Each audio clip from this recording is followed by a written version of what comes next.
मतदारसंघात वाटते का? अनेक ठिकाणी झालेलं आहे, अनेक ठिकाणी झालेलं आहे आणि आमची इतकीच मागणी राहील की जे इलेक्शन झाले ते ठीक आहे. आता पुन्हा आम्ही त्याच्यामध्ये हे करू शकत नाही, परंतु विषय असा आहे की पुढची या देशामधली लोकशाही जर आपल्याला वाचवायची असेल तर ही लोकशाही वाचवण्याकरता इम्पार्शियल पद्धतीनं या देशामध्ये निवडणुका झाल्या पाहिजे. या देशातला एक अतिशय मोठा वर्ग आहे की ज्याचं म्हणणं हे आहे की या देशामध्ये इलेक्शन हे बॅलेट पेपरवर झालं पाहिजे. ही या देशातल्या बहुतांश सामान्य मतदाराची आज मागणी आहे. एखाद्या सर्वसामान्य आम्ही जेव्हा मतदाराला विचारतो की तुम्हारे यहाँ पे क्या होगा, तो म्हणते भाई अगर ईवीएम में अगर धांधली नहीं होंगी तो कांग्रेस की सीट आ जाएंगी, ईवीएम में अगर धांधली नहीं होंगी तो राष्ट्रवादी की सीट आएंगे, लेकिन ईवीएम में अगर धांधली होंगी तो बीजेपी की सीट आना तय है. हे देशातल्या सर्वसामान्य मतदाराला जेव्हा आम्ही विचारतो तेव्हा त्याचं हे उत्तर असतं. त्यामुळे देशातला जो 140 कोटीचा हा देश आहे, याच्यातला जो मतदार आहे, जो मतदार राजा आपण संबोधतो, या मतदार राजा सुद्धा त्याचा या ईव्हीएमच्या याच्यावर इलेक्शन पद्धतीवर त्याचा आता विश्वास राहिलेला नाही आणि त्याला वाटते की या देशातली लोकशाही जर जिवंत ठेवायची असेल तर या देशामध्ये जसे ठप्पे मारून आपण पहिले इलेक्शन करतो त्याच पद्धतीने इलेक्शन झाले पाहिजे.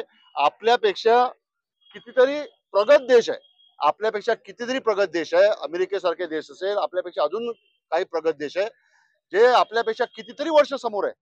ते देश सुद्धा ईव्हीएम वर मतदान घेत नाही. या अमेरिकेसारख्या देशामध्ये सुद्धा बॅलेट पेपरवर मतदान होते. याचा अर्थ एक आहे की इझिली तुम्ही ईव्हीएम हॅक करू शकता. तुमच्या माहितीकरता मी सांगू इच्छितो की सोलापूर जिल्ह्यामधला अक्कलकोट विधानसभा मतदारसंघ आहे. या अक्कलकोट विधानसभा मतदारसंघामध्ये एक उमेदवार होता. त्या उमेदवारांनी ज्या बूथवर स्वतः मतदान केलं, त्याचं गाव तिथं आहे, त्याचं घर तिथं आहे, त्यांनी त्या बूथवर मतदान केलं उमेदवारांनी स्वतः. त्या बूथवर त्या उमेदवाराला 0 मत. असं कसं होऊ शकते की एखादा उमेदवार स्वतः ज्या बूथवर मतदान करतो त्या बूथवर त्याला 0 मत असेल, असं कसं होऊ शकते? त्यामुळं ईव्हीएम मध्ये धांदली होते.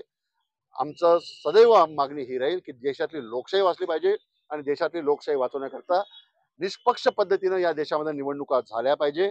आणि आम्ही हारलो निवडणुकीमध्ये तरी आम्हाला बॅलेट पेपर पाहिजे आणि आम्ही जिंकलो तरी आम्हाला बॅलेट पेपर पाहिजे, हे या निमित्तानं सांगू इच्छितो. लोकसभेच्या निवडणुकीच्या वेळेला मला सुद्धा ऑफर आले होते की तुम्ही आम्हाला इतकं पेमेंट करा, इतकं पेड करा, एवढे पैसे जर तुम्ही आम्हाला दिले तर आम्ही तुम्हाला एक्झॅक्ट सांगू की तुमचं मार्जिन इतक्या ते इतक्यामध्ये येईल.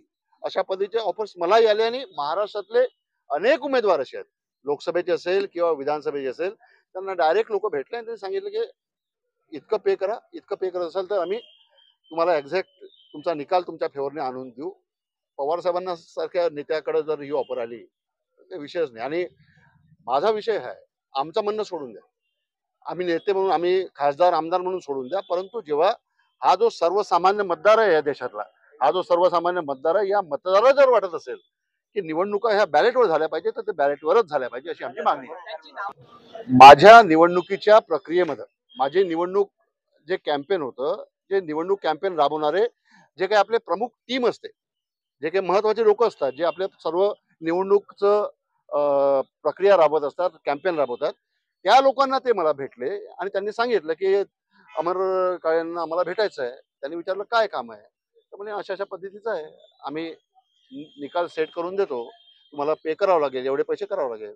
परंतु ज्या विषयामध्ये आम्हाला पडायचंच नव्हतं, ईव्हीएमच्या त्या पद्धतीने आम्हाला पडायचंच नव्हतं, त्यामुळे तो ऑफरच आम्ही सरळ त्याला सांगितलं, भाऊ त्याला नमस्कार सांगून दे, मला त्याला भेटायचं नाही, मला त्याच्यासोबत मिटिंग करायची नाही. पण तो ऑफर आला होता. किती रुपयामध्ये आला? ऑफर त्यांनी जे असेल ते त्याच्या समोरच्या व्यक्तीसोबत बोलला. आता त्याच्यामध्ये आम्हाला पडायचंच नसल्यामुळं त्याचा तो विषय त्यांनी माझ्यासोबत बोलला असता, किती पैसे द्यायचे, काय द्यायचे.